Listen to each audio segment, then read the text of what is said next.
Tēnā tātou katoa, good evening. There are still widespread power outages across Northland after a critical Transpower tower fell this morning. It's unknown when power will be fully restored, and Transpower has issued a grid emergency notice until tomorrow morning.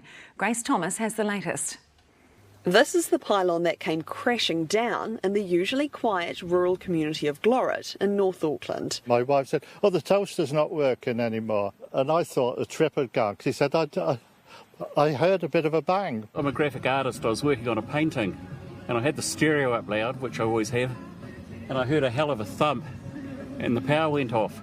The buckled steel of the tower was left lying on its side, and there were holes where the base was supposed to be bolted to the ground. The pylon supported 220 kilovolt cables carrying most of Northland's power needs, which meant suddenly tens of thousands of people in the region were cut off. I was doing a bit of water blasting and all of a sudden, game over. Dave Shaw lives in Kirikiri and was luckily prepared. So we've got a generator and a couple of battery-powered banks that'll keep the fridge going. But yeah, for a lot of people, yeah, keeping food frozen is that same old problem that everyone has when there's no power, especially for extended periods. Transpower crews have been at the site of the fallen tower for most of the day, working to restore as much power as possible through its lower capacity network.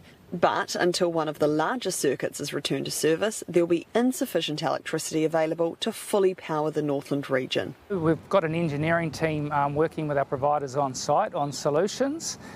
There are options from a crane-mounted solution through to putting a temporary structure or a pole solution up. So we've got all those on the road and being worked through with our engineers. So we'll come up with what we can do the quickest and most safely. Transpower says it still doesn't know why this tower fell, but there were crews working here at the time and there'll be a full investigation into just what happened. Mark Ryle says there may be 70% up and running by tonight. I think we should be able to get most of the load on, apart from that final 20 to 30% this evening. But it's still unclear as to when power will be fully restored. Well, Grace is with us now. Kia ora, Grace. How many people are still without power?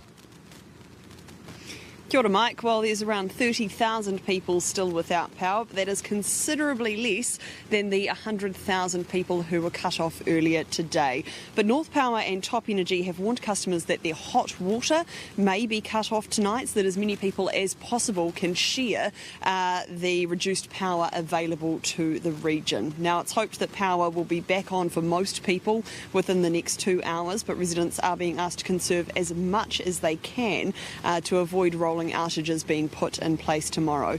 Now, Vector has just released a statement saying that they may need to ration energy for customers in Warkworth, Wellsford, Snells Beach and Omaha until 9 p.m. tonight. Now, they say that could result in some outages, but they're asking those customers to reduce their power use so that we can avoid any potential outages in those areas. Mike.